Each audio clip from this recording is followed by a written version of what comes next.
Espetacular, né? Maravilhoso.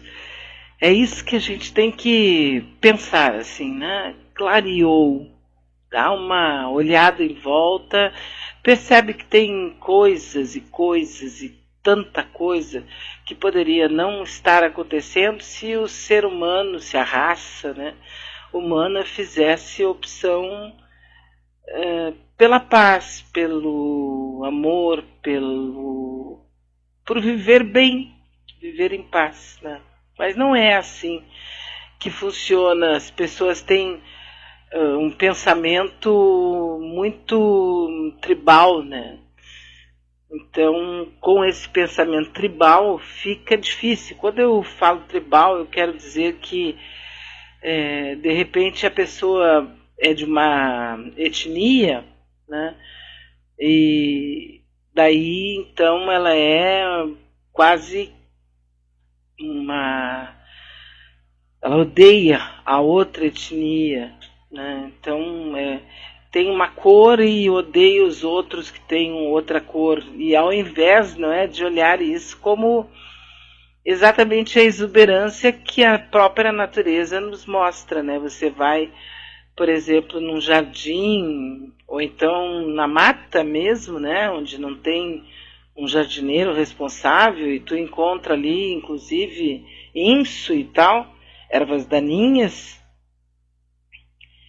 tu vê que a natureza é super original e variada, e ela não se repete.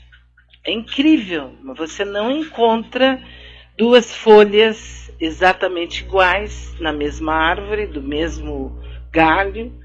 Tu não encontra nada igual.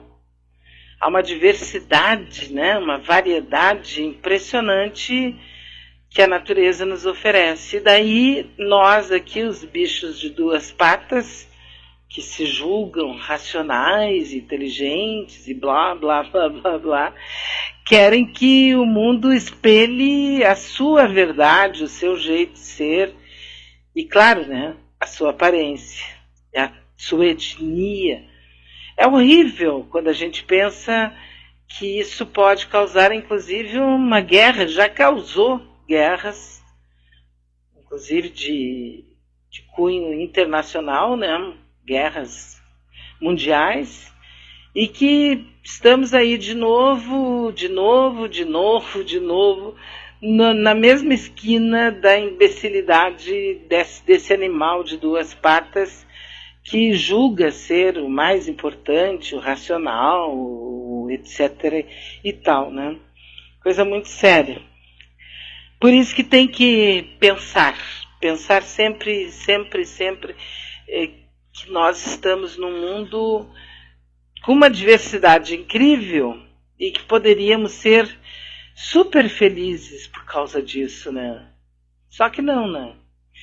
Ainda bem que na vida pessoal a gente pode se reinventar cada dia, aceitar as coisas tristes que acontecem conosco, as nossas decepções, tudo aquilo, né, de negativo que acontece, doença e tudo mais, e a gente vai então usando isso como aquela grande escada, né, que vai nos levando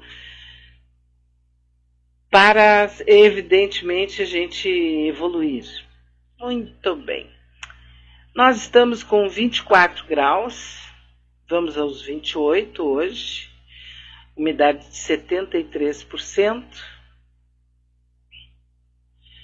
Semana que vem, toda semana será de 30 graus. Domingo começa a nova semana, amanhã teremos 20 graus de mínima, máxima de 30. Na segunda-feira, 22 de mínima, 33 de máxima. Na terça-feira, 24 de mínima, 30 de máxima. E na quarta, 22 e 31.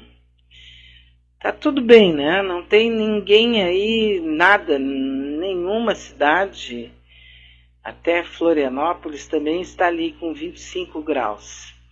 Há previsão de chuva na cidade ali de Caxias do Sul, também previsão de chuva para quem está na região da praia, né? E aqui em Porto Alegre, amanhã tem uma previsão de cair, pingoletear.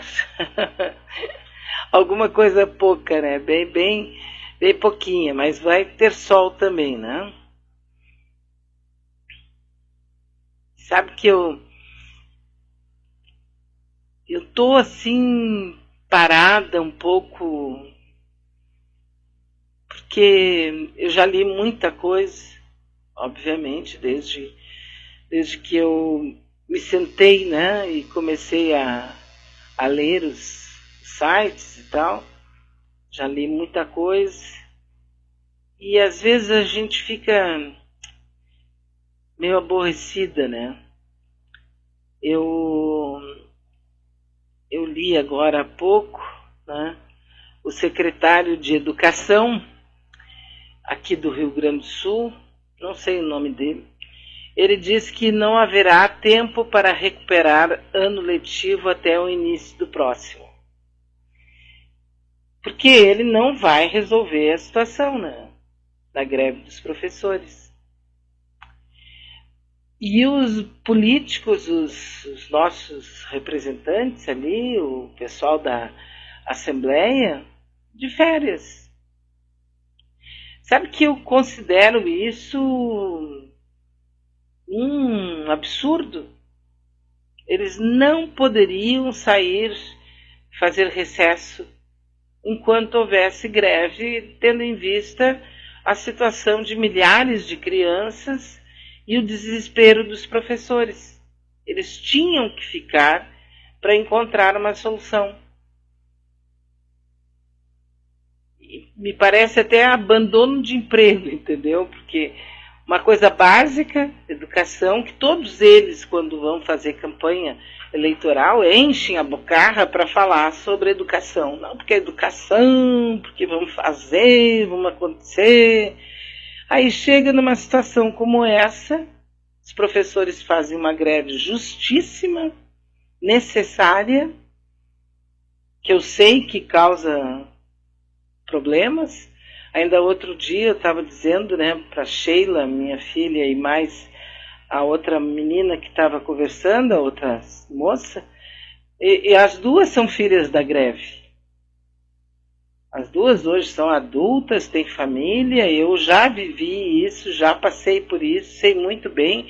Não estou aqui falando cheia de razão, porque nunca passei por isso, entende? E por isso que eu estou dando apoio para os professores. Sempre dei apoio para os professores. Mas é incrível, desde o tempo do... Como era o nome daquele governador, Amaral de Souza. Desde o tempo do Amaral de Souza, os professores fazem greve e os deputados já passaram não sei quantos por ali, alguns até já morreram, governadores e tal, não conseguiram uma solução, mas que diabo de incompetência é essa que a gente tem? Aí o secretário vem com a pachorra, né? Ai, olha, não vai ter tempo para recuperar o ano letivo até o início do próximo.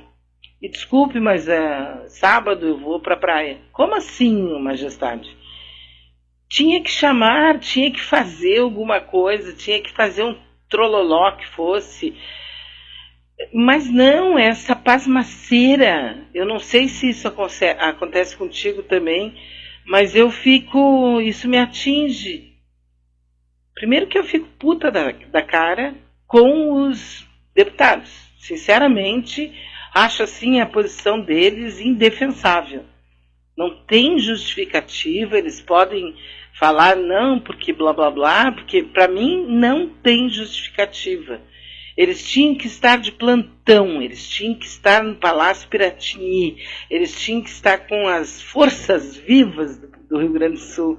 Lá no passado, no século passado, a gente usava muito essa expressão, depois caiu em desuso, né?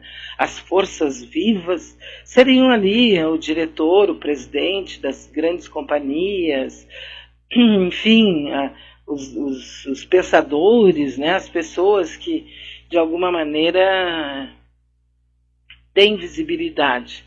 Mas não, simplesmente, olha só, chegou aqui, vamos fazer recesso, o judiciário em recesso, quer dizer, sabe, isso é incompreensível.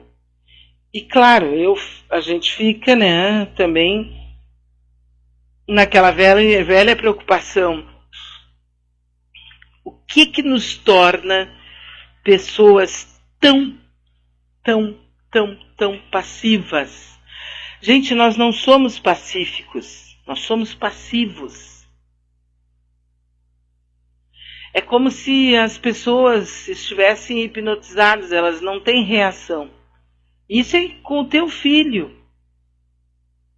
É uma aceitação. Os professores estavam pedindo, inclusive, alimentação agora nos últimos tempos. Tem professores passando problemas de alimentação, de comida, de fome. E os deputados de férias. Um lá na Firinfifé da Parafuseta, o outro no Diabo do Passa Quatro, sabe? De férias. Como assim? É triste, viu? Muito triste. O deputado, esse secretário, quem é ele? Eu não sei o nome dele. Deixa eu ver se é Faisal Karam. Não sei mesmo quem é. O Faisal Karam. Ele diz, pois é, nós não vamos poder, não há tempo hábil. Que lindo, não? É triste, viu? Mas eu deixo aqui, eu sei que não falo em nome de muitas pessoas, não vou dizer de todas, mas de muitas pessoas que devem pensar como eu, né? É um horror inaceitável os deputados estarem de férias. Não poderiam estar de férias. Não poderiam. Tinham que ficar encontrando uma solução. Pelo menos disfarçando, fazendo de conta. Entendeu? Um outro registro aqui, também com relação gaúcho, né? 9h18. O ex-chefe do GSI é o Gabinete de Segurança Institucional, ex-ministro-chefe, né, do governo do Michel Temer, o general da reserva Sérgio Etchegoyen, que é gaúcho, né, também foi chefe do Estado-Maior do Exército, e segundo a reportagem do UOL, isso o credencia como profundo conhecedor do pensamento estratégico dos militares brasileiros. Ele disse ao UOL que considera um caso extremamente grave, aquele caso lá do Irã. Não é? Ele considera o caso extremamente grave. Também nós pensamos do mesmo jeito, né? Aquele bombardeio determinado pelo presidente dos Estados Unidos, o Donald Trump, a um aeroporto de Bagdá, no Iraque, nesta quinta-feira. O ataque resultou na morte do general Qasem Soleimani, o chefe da Força Revolucionária da Guarda Quds do Irã. Soleimani era considerado um dos homens mais importantes de seu país.